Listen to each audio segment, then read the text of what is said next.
Hello, everyone, and welcome to another episode of NHL Gaming Station Presents. This week, we are going to talk about the top 10 left wingers currently in the National Hockey League. Now, like my previous videos, these are my opinions only. Yours will most definitely be different than mine. With that being said, let's dive right in. At number 10, we have Taylor Hall from the Arizona Coyotes. Now, Hall hasn't had the best transition to Arizona. He isn't the offensive dynamo they thought they were getting. However, given the right circumstances, Hall can be one of the most dynamic players in the league. He has the speed, he has the shot, and he has the drive and determination. Where he will end up next year, who knows? But I think a nice playoff run will get him a couple extra $1 million. At number 9, we have Johnny Gaudreau from the Calgary Flames. Like Hall, Gaudreau may have had a down year this year, but again, he is the offensive dynamo for Calgary Flames. The offense runs through him. He sorts out the power play, and when he's on, he gives Monahan the best chance to score goals, and that's what they're paying him for. Johnny Gaudreau, I feel, is still underpaid. And could be determined undervalued for what he brings to the team. So there it is, Johnny Gaudreau, number 9. At number 8, I have Captain Claude Giroux from the Philadelphia Flyers. Now Giroux, he plays center, he plays left wing, right wing, he'll play wherever. Wouldn't be surprised if he played defense. But for this list and for the past year, I have him set up as a left winger. Giroux is basically a point per game player. He's been like that for the last 5 or so years. And yeah, he's been the best player for the Philadelphia Flyers, except for these past 2 years where Sean Couturier has started to take over, and that's allowed Giroux to go over to that left wing side.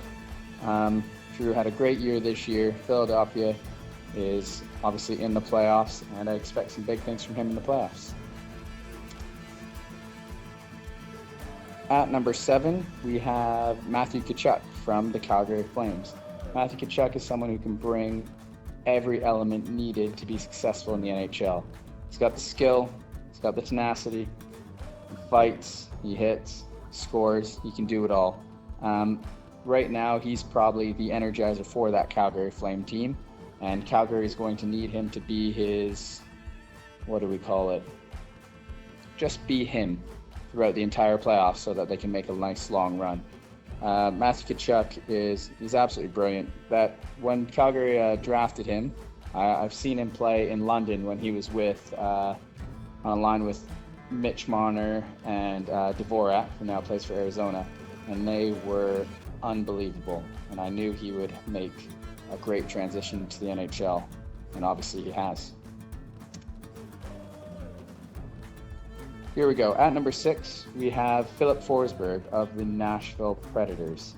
I still remember when Forsberg got traded from Washington to Nashville, and I thought that this got to be a joke. Martin Erat for Forsberg, who was predicted to be a top 5 pick, and he dropped in his draft. I'm a Toronto Maple Leafs fan, and I actually wanted Toronto to draft Forsberg over Morgan Riley. But then he dropped to 11th, and then Washington traded him away like he was nothing. He comes right into the NHL. He's a 60-point player easily every season. When he's on, he's almost unstoppable. What a great player, and he leads the offense for that Nashville Predator team. At number 5, we have Jonathan Huberdeau, who seems to keep on getting better and better and better every year. What do you have this year? 90 plus points? Or on pace for at least 90 plus points? 92 points last year maybe? I don't know. The guy is phenomenal, and him working with Barkov, you can't really go wrong. He lit it up in junior. I believe he was number 3 overall pick. And what does he do? He just progressively gets better and better and better every single year. He'll continue this trend upwards. It just took him a little bit longer to reach the expected potential that he could get. Jonathan Huberdeau will continue to climb up this list. Brilliant pick. Brilliant. At number 4, one of the most hated players in the league, loved by teammates, hated by everyone else, also known as the Rat, Mr. Kiss, you name it, he has it. Brad Marchand. The thing about Brad Marchand, he can back it up. He's dynamic. It's a little toe drag around a defender, finding that backdoor pass, working with Bergeron and Pastrnak. They are the best line in the league, hands down. They're a threat every time they're on the ice. If you can stop them from scoring, you can just give yourself a massive pat on the back. But then, a minute later, you have to try to do it again. Marchand is Mr. Consistent. He's well over a point per game the last few years, and he doesn't look like he's slowing down. Even with Bergeron aging, it doesn't matter. Marchand's still picking up the points, still feeding Pastrnak for those goals. And you know he's good when Team Canada goes, Marchand, we want you to play with Bergeron and Crosby. The guy is an absolute dirtball on the ice, but he's an amazing player. And if he played for my team, I'd love him. At number 3, we have the current Rocket Richard winner, tied with Pastrnak with 48 goals. It's Alex Ovechkin. I have Alex Ovechkin here at number 3. If he didn't have these breaks, he could catch Gretzky. At least give him a run for his money. Best pure goal scorer ever. Seems that if he has the puck on his stick anywhere in the offensive zone, he's dangerous. And more than not, he's going to score. He just can do it all. And he's been able to do it ever since he got into the league. Comes into the league, 106 points as a rookie, gets probably the best goal ever from his back while dangling around 2 defenders, sliding on his back. It's nonstop for Alex Ovechkin. He's a highlight reel almost every game. The guy can do it all. He can hit, he can score. Yeah, his defense might not be the best. I've seen him live. I watched him play Toronto, and the Maple Leafs absolutely hammer them. I think it was like 8-3 or something like that. But this was a little bit earlier in Alex's career where defense wasn't really his thing. He liked to hover around that red line. But as he's aged, he's taken on more responsibility. He's felt victory, he's felt success by winning the Stanley Cup, and he's bought into more team play, and you can see that continue with him. So he might not be putting up 100-plus points anymore, 90-plus points. He's still getting his goals. He's still deadly on the power play. But he's more of an all-around player now. I have Alex Ovechkin at number 3. At number 2, we have Artemi Panarin. Now, Panarin came into the league. He sought after from the KHL, came in, and he was dominant right away for the Chicago Blackhawks. Everyone thought, it might be a little bit undersized. It didn't matter. He put up 60 points. He put up points at least a point per game. Then he gets traded in what an awful trade by Chicago, sending him over to Columbus. Yes, I get it, for cap reasons, because Panarin was bound to get his big raise, which he did from New York.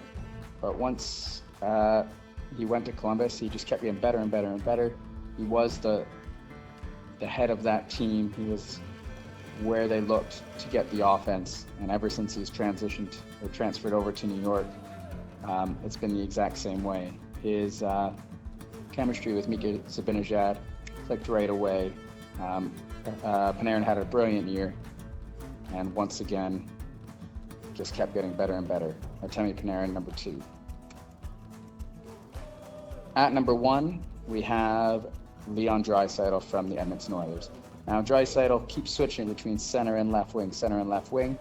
This year, from the little bit of research that I did, and I mean just a little bit, I believe he played more left wing than center, and it doesn't really matter what he's going to play. The guy's going to put up the points. He's going to score his goals.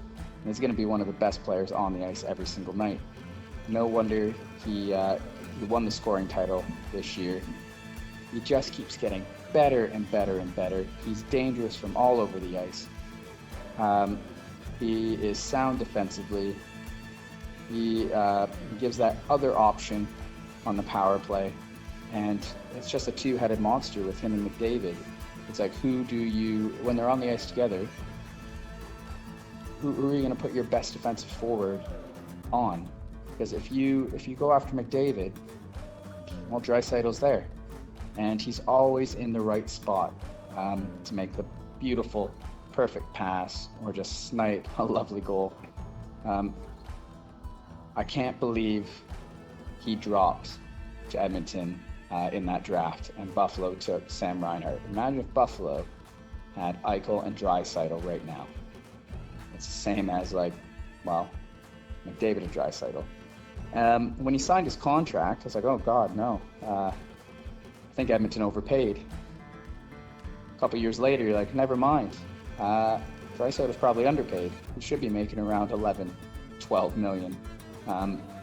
The way he's been playing, and he's just going to keep getting better and better. He's still young. He's an absolute beast.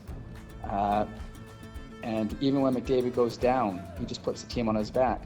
It's kind of like, think back to Crosby and Malkin. When Crosby went down, Malkin's like, yeah, I got this, no worries. Draisaitl's the same, and he can carry his own team if he wanted to. Just works out that they got the two-headed monster. Draisaitl is absolutely brilliant.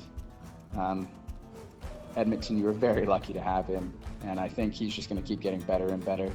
This year, he was just lighting up the league. I expect next year to be the exact same. Can't wait to see them in the playoffs. Can't wait to see the matchup against Chicago. I expect Draisaitl and McDavid to come out flying. I'm going Draisaitl's getting close to 2 points per game in this series. So that's my top 10 list. Paul, Gaudreau, Giroux, Kachuk, Forsberg, Huberdeau, Marchand, Ovechkin, Panarin, and number 1, Leon Draisaitl. That's my list. Please comment down below what you think, who your top 10 left wings are currently in the NHL. I hope you enjoyed this. There'll be more lists coming. Next week, I think I'll go over the top 10 defensemen in the NHL. If you like this video, please like, subscribe maybe, and check out all my other videos. I also have videos from my EASHL team, my current online versus record, which I'm trying to gradually get up into the top 100, and my Hockey Ultimate team, where we're in Division 1. So please check out some of my other videos, check out some of my other lists. There's Stanley Cup predictions in there. That was a fun one to do. Hope you enjoyed. Take care.